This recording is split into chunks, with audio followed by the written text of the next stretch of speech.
En esta actividad 3B1 vamos a estudiar una serie de ejemplos de equilibrios redox. Pero podemos preguntarnos qué es una reacción redox, aquella en la que se produce una transferencia electrónica entre dos especies de manera que una se oxida y otra se reduce. La especie que se oxida pierde electrones y aumenta su estado de oxidación. Se trata del agente reductor, mientras que la especie que se reduce gana electrones y reduce su estado de oxidación. Se trata del agente oxidante. No obstante, ambas semireacciones se han de dar de manera simultánea. En general, los metales actúan como reductores por lo que tienen tendencia a oxidarse por pérdida de sus electrones, y el poder reductor o capacidad para perder electrones y pasar al estado de catión es diferente para cada metal. En disolución acuosa, no todos los metales tienen el mismo poder reductor y su oxidación o reducción la pueden producir ciertos ácidos diluidos. El ion que en disolución caracteriza las reacciones redox es el ion hidronio, H3 o más, que es el equivalente al ion hidrógeno H+. Pasamos a definir ahora lo que se llama potencial estándar de reducción de electrodo de un elemento o potencial normal de electrodo E sub 0. Es la diferencia de potencial que le corresponde a una celda o semipila construida con un electrodo de un elemento determinado y un electrodo estándar de hidrógeno que se toma como referencia y cuyo valor es 0 voltios. Es verdad que este potencial es una constante de cada electrodo e indica la tendencia a producirse que posee cierta semirreacción. De manera que los valores de los potenciales de reducción siempre están referidos a condiciones normales o estándar, es decir, temperatura 25 grados, presión 1 atmósfera y concentración efectiva o actividad de los iones que intervienen en el proceso de 1 mol por litro. Definamos lo que se llama serie electroquímica, serie en la que se ordenan los sistemas redox con base a su potencial estándar de reducción E sub 0, de forma que, tomando como referencia el potencial normal del hidrógeno, cuyo valor es 0 voltios, las especies se ordenan desde la más reductora, de menor valor de E sub 0, tal es el caso del litio, a la más oxidante, con mayor valor, tal es el caso del flúor. Así, si se comparan unos metales con otros, el mejor agente reductor va a ser el que más fácilmente se oxide. Por último, me voy a referir a la energía libre de Gibbs o potencial termodinámico que condiciona la espontaneidad de una reacción química, de manera que el incremento de G va a depender del potencial. En una reacción espontánea, el incremento de G va a ser menor que 0, lo que quiere decir que el potencial es mayor que 0. Y en una reacción no espontánea, el incremento de G será mayor que 0 o lo que es lo mismo, su potencial será menor que 0. En este caso, para que la reacción se lleve a cabo, será necesario un aporte mínimo de energía. Considerando los siguientes pares redox y escribiendo las correspondientes semireacciones, calculando además el valor del potencial, podemos observar que el incremento de G es menor que 0, lo que indica que la reacción es espontánea en el sentido en el que se escribe. Es decir, que si ponemos zinc en un medio ácido, el zinc se oxida mientras que el hidrógeno se reduce.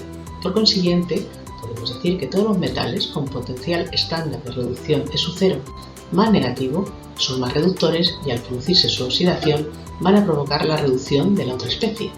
Por el contrario, si tenemos en cuenta los siguientes pares redox y escribimos las correspondientes semireacciones calculando E sub 0, podemos ver que el incremento de G es menor que 0, luego la reacción es espontánea en el sentido en el que se escribe, es decir que si tenemos paladio 2+ en contacto con una corriente de hidrógeno, el paladio 2+ se va a reducir, mientras que el hidrógeno se va a oxidar. Esto indica que todos los metales con potencial estándar de reducción E sub 0 más positivos son más oxidantes y al producirse su reducción provocan la oxidación de la otra especie. Vamos a llevar a cabo una serie de equilibrios redox en un laboratorio. Supongamos que estamos ahí y que nos encontramos con una gradilla que contiene 4 tubos de ensayo. A uno de ellos le vamos a poner 2 ml de sulfúrico 1 molar, al segundo 2 ml de nitrato de sodio 0,1 molar, al tercero 2 ml de nitrato de mercurio 0,1 molar y al cuarto 2 ml de nitrato de cobre 0,1 molar. Y además vamos a poner en esos tubos de ensayo pues un trozo de zinc. ¿Y qué observaremos? Pues al cabo de un tiempo veremos si ha ocurrido o no cambio en cada uno de los 4 tubos de ensayo. Veamos qué ha ocurrido en el tubo de ensayo que contiene el sulfúrico más el trozo de zinc. En principio parece que sí ha habido reacción. Teniendo en cuenta los potenciales normales de reducción de las especies implicadas y escribiendo las correspondientes semireacciones, podemos calcular el valor del potencial correspondiente a la reacción global, que es positivo. Eso quiere decir que incremento de G es menor que 0, es decir, que la reacción es espontánea en el sentido en el que se escribe. A partir de zinc en estado sólido, en contacto con el medio ácido, pues lo que se ha producido es que el zinc se ha oxidado y además se ha generado hidrógeno gaseoso. Precisamente ese hidrógeno gaseoso es el burbujeo que se ha observado en el tubo de ensayo. Veamos qué ha sucedido en el tubo de ensayo que contiene la disolución de nitrato de sodio y zinc. Pues parece que no ha habido reacción. Contemplando de nuevo los potenciales normales de reducción de las especies implicadas y planteando las semireacciones correspondientes y sumándolas en el sentido en el que se escriben, podemos calcular el potencial global que es de menos 1,95. Este potencial global nos está indicando que el incremento de G es mayor que 0, es decir, la reacción, tal y como está escrita, no es espontánea. Y de hecho no es espontánea porque transcurre en sentido contrario. Es decir, por eso en el tubo de ensayo no hemos observado nada. Veamos ahora qué ha sucedido en el tercer tubo de ensayo que contiene la disolución de nitrato de mercurio más un trozo de zinc. Aparentemente parece que sí ha habido reacción.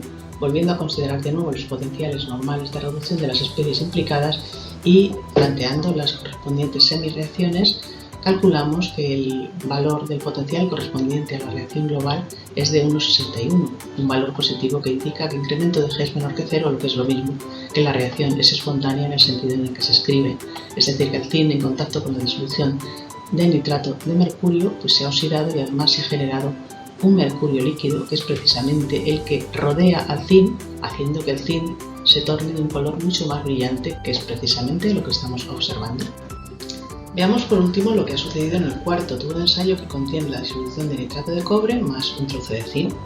En principio parece que sí ha habido reacción y contemplando los potenciales normales de reducción de las especies implicadas, calculamos igualmente de la suma de las semireacciones el potencial global que contempla un valor positivo, luego el incremento de G es menor que 0, la reacción es espontánea en el sentido en el que se escribe, es decir, que el zinc en contacto con la disolución de nitrato de cobre se oxida y además el cobre 2+ pasa a cobre 0, es decir, cobre sólido.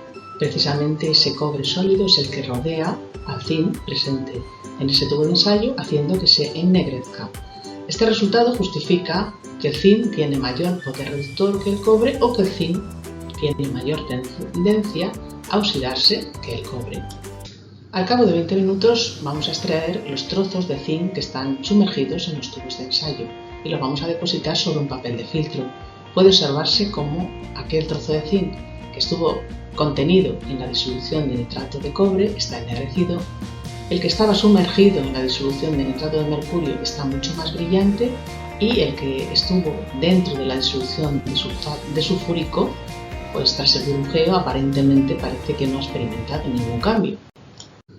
¿Cómo? ¿Que queréis ver más ejemplos de equilibrios R2? Bueno, pues esta actividad 3B1 se va a continuar con una 3B2 donde os contaré algunos otros ejemplos de equilibrios R2.